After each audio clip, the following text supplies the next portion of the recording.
Hello everyone, welcome back to our YouTube channel.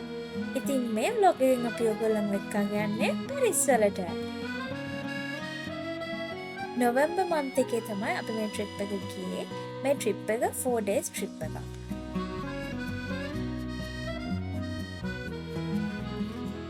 අපි land කරාට පස්සේ කෙලින්ම hotel එකට තමයි ගියේ. එතන check in වෙලා කෙලින්ම ආවේ මෙන්න මේ බැසිලිකා එක බලන්න. ඉතින් මේ බැසිලිකා එක ෆ්‍රාන්ස් වල තියෙන එක ෆේමස් බැසිලිකා එකක්. ඉතින් මේකේ උඩට ගියාම අපිට ලස්සන view එකක් බලා ගන්න පුළුවන්. ඒ වගේම ටිප් එකක් දෙන්නම් ඔයගොල්ලන්ට. මෙතන ගොඩාක් ස්කෑමර්ස්ලා ඉන්නවා. ඉතින් ඔයගොල්ලෝ ෆ්‍රාන්ස් වලට ගිහිල්ලා මේ බැසිලිකා එකට යනවා නම් ගොඩාක් කෑර්ෆුල් වෙලා යන්න.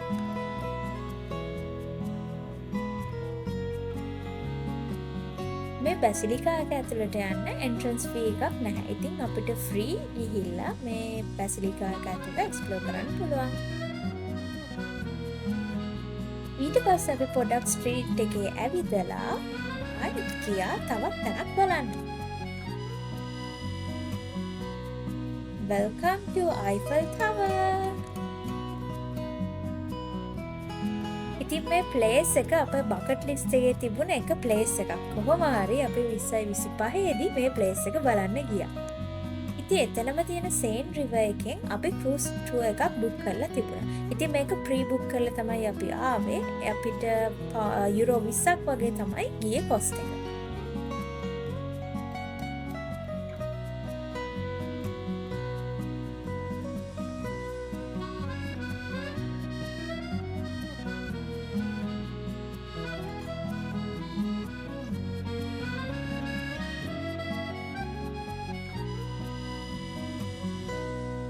ඉතින් මේ Eiffel Tower එක රෑට හැම පැයකට එකපාරක්ම ස්පාර්කල් වෙනවා. ඒ කියන්නේ හැම පැයකම පළවෙනි විනාඩි 15 දී ඒගොල්ලෝ ඒක ස්පාර්කල් කරනවා. ඉතින් හරිම ලස්සනයි. ඔයගොල්ලෝ පැරිස් යනවා නම් අනිවාර්යෙන්ම ඒක බලන්න. ඊළඟ දවසේ උදේම නැගිටලා අපි බ්‍රෙක්ෆාස්ට් උත් අරගෙන තව තැන් ටිකක් බලන්න කියලා ගියා.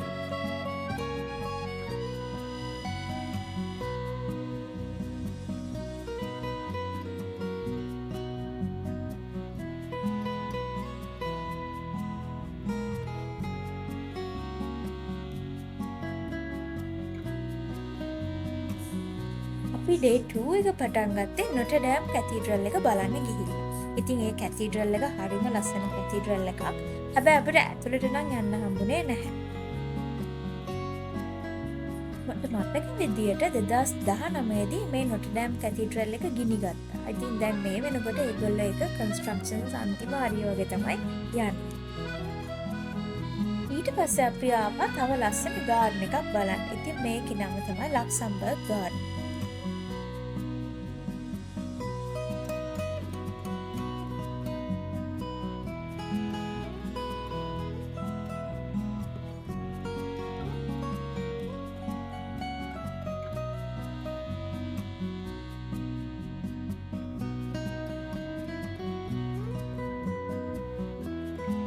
ගාඩන් එකෙන් චුට්ටක් ඇවිදලා ඊට පස්සේ තව තැනකට යන්න පිටත් වුණා. ඇත්තටම කියනවා නම් මේ පැරිස් වල ට්‍රාන්ස්පෝර්ටේෂන් සිස්ටම් එක නම් හරිම හොඳයි. විනාඩි 5ක් ඇවිද්දාම අපිට ට්‍රේන් ස්ටේෂන් එකක් තියෙනවා. ඊළඟට අපි ආවේ ටිලරිස් කියන ගාඩන් එකට. ඉතින් මේ ගාඩන් එකත් හරිම ලස්සන තැනක්.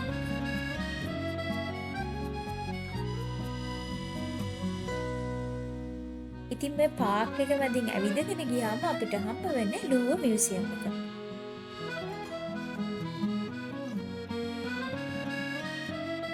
අපේ ඊළඟ ස්ටොප් එක උනේ Arc de Triomphe.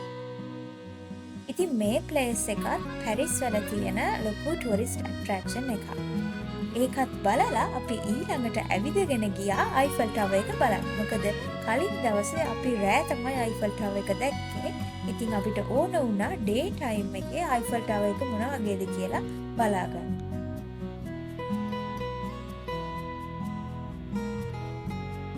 ඉතින් අපි එතන ටයිම් එක ස්පෙන්ඩ් කරලා ඊළඟට ආවේ තවත් තැනක් බලන්න. මේකේ නම තමයි Point Alexander Bridge. ඉතින් මේ bridge එකත් හරිම ලස්සන bridge එකක්.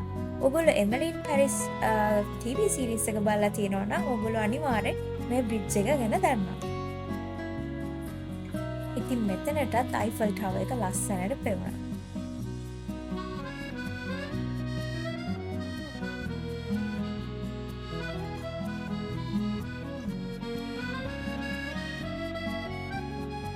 ඊට පස්සේ හවස අපි ෆ්‍රෙන්ච් ක්‍රේප් එකක් try කරලා අපේ හොටෙල් එකට ආයෙත් ගියා. ඉතින් මේ අපේ day 4 එක. අපි day 3 එක වෙනම vlog එකකින් අරගෙන එනවා.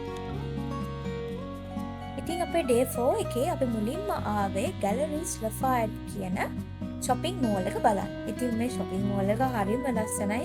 ඒගොල්ලන්ගේ වහලා හදලා තියෙන ආකිටෙක්චර් එක නම් හරිම ලස්සනයි.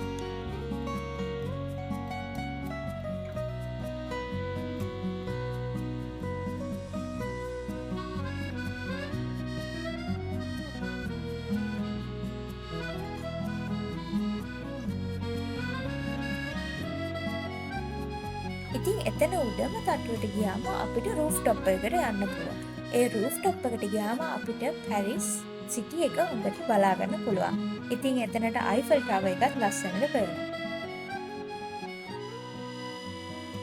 ඉතින් ඊට පස්සේ අපි කෙලින්ම ගියේ මියුසියම් එක බලන්න. ඉතින් මේ මියුසියම් එකේ නම තමයි ලූවර් මියුසියම්. මේ මියුසියම් එකේ තියෙන විශේෂත්වය තමයි මේකේ තියෙනවා ලියනාඩෝ ඩා වින්චි විසින් ඇඳපු මොනාලිසා චිත්‍රය. ඉතින් මේ චිත්‍ර බලන්නම තමයි ඇත්තටම මම එතනට ගියේ. ඉතින් ඊට අමතරව තව ලස්සන ස්ටැචුස් ගොඩාක් තිබුණා.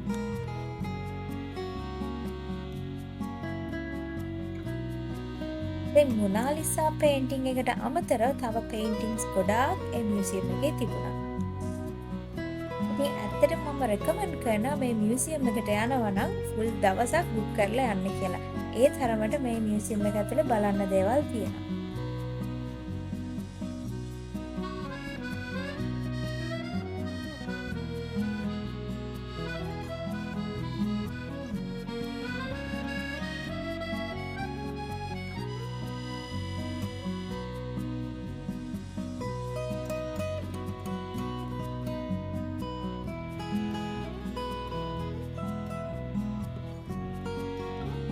ඉතින් මේක තමයි අපේ last destination එක Paris trip එක. Thank you for watching and see you soon in next video.